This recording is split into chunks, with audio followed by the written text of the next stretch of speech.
Good evening student. हम देखिए crystal जालक और यूनिट सेल्स के बारे में पढ़ चुके थे, हम समझ गए हैं उसके बारे में। अब हम आज यहाँ बात करेंगे, चर्चा करेंगे क्रिस्टल डिफेक्ट्स, क्रिस्टल दोष के कारण। तो क्रिस्टल दोष क्या होता है, क्रिस्टल कैसे बना होता है, जब उसके अरेंजमेंट में गड़बड़ी होती है तब दोष उत्पन्न होता है, कमी उत्पन्न होती है, उसी को क्रिस्टल दोष कहते हैं। तो हमारा क्रिस्टल, कोई भी क्रिस्टलीय ठोस के अवयवी कण कॉन्स्टिट्यूएंट पार्टिकल तीन हो सकते हैं, चाहे हमारा परमाणु होगा, एटम होगा, दूसरा चाहे हमारा मॉलिक्यूल होगा और तीसरा हमारा क्या होगा, आयन होगा। तो जब क्रिस्टल, इन्हीं तीनों पदार्थों से क्रिस्टलीय ठोस बनते हैं, यही तीन अवयवी कण कॉन्स्टिट्यूएंट पार्टिकल हैं क्रिस्टल की। तो जैसे एक क्रिस्टल की संरचना है जिसमें धनायन ऋणायन आपको देख रहे हैं, एक निश्चित ज्यामिति का निर्माण हो रहा है। अब इसी क्रिस्टल से, जैसे मान लीजिए कोई धनायन यहाँ से क्या हो गया, गायब हो गया, ये कहाँ चला गया, ये बाहर आ गया, या कोई बाहर से कोई अन्य पदार्थ यहाँ अंदर आ गया, या कोई धनायन ऋणायन बाहर गया, या उस अंतराकाशीय स्थान में ही जला। तो क्रिस्टल की एक नियमित व्यवस्था होती, जब यूनिट सेल को बार बार हम दोहराते हैं तो ये एक निश्चित ज्यामिति, एक जालक का निर्माण होता है जिसको क्रिस्टल जालक कहते हैं।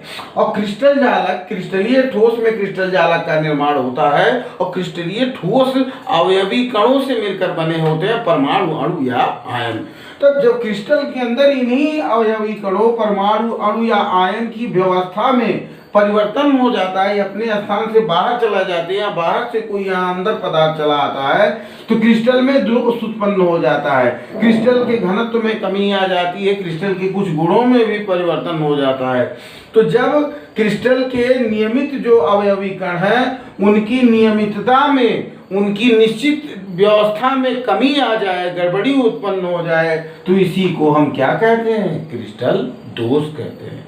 तो क्रिस्टल जिससे बने हैं उनका एक निश्चित क्रम होता है, परमाणु और आयनों का, किसमें, यूनिट सेल्स में, यूनिट सेल से एक क्रिस्टल बनता है। तो जब इन्हीं परमाणु, अणु या आयन क्रिस्टल में किसी स्थान से ये बाहर निकल जाते हैं, बाहर से कोई दूसरा पदार्थ क्रिस्टल के अंदर चला जाता है, तो इससे क्रिस्टल के गुणों में भी परिवर्तन हो जाता है। तो इसी को कहते हैं क्रिस्टल डिफेक्ट या क्रिस्टलीय दोष। दोष कब नहीं होगा, जब क्रिस्टल में परमाणु और आयन एक निश्चित व्यवस्था में रहेंगे, कहीं भी वो मिस्टेक नहीं होगा, उसमें कहीं भी गड़बड़ी नहीं होगी, तो वो परफेक्ट क्रिस्टल होगा। लेकिन कहीं ना कहीं कोई गड़बड़ी उत्पन्न हो जाती, कहीं से धनायन गायब हो जाता है, कहीं ऋणायन निकल जाता है, तो उससे क्रिस्टल के गुणों में और घनत्व में, दोनों में परिवर्तन आता है, और इसी को दोष उत्पन्न कहता है। क्यों दोष कहते हैं कि क्रिस्टल में एक नियमित निश्चित व्यवस्था होती है अवयवी कणों की, जब वही अवयवी कण अपने निश्चित स्थान से इधर उधर चले जाते हैं तो क्रिस्टल के गुणों में परिवर्तन आ जाता है, इसके और क्रिस्टल के अंदर दोष उत्पन्न हो जाता है। तो हम आशा करते हैं आप क्रिस्टल समझ चुके होंगे क्रिस्टल दोष क्या है, कि क्रिस्टल में अवयवी कणों की एक जो निश्चित व्यवस्था होती है वो गड़बड़ हो जाए, अवयवी कण अपने निश्चित स्थान से कहीं चले जाए अंतराकाश में या क्रिस्टल के बाहर, तो इससे क्रिस्टल में जो दोष उत्पन्न होता है उसी को क्रिस्टल दोष कहते हैं।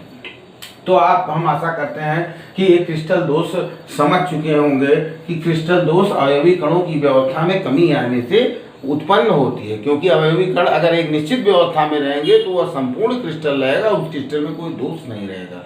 लेकिन जब अवयवी कण की व्यवस्था में गड़बड़ी आती है, तो अवयवी कण मतलब परमाणु, अणु या आयन, वो अब क्रिस्टल में जो निर्धारित स्थान है वहां से कहीं इधर उधर चले जाते हैं, तो क्रिस्टल के गुणों में और घनत्व में परिवर्तन हो जाता है, अर्थात क्रिस्टल में दोष उत्पन्न हो जाता है। इसी को क्रिस्टलीय दोष या क्रिस्टल डिफेक्ट कहते हैं।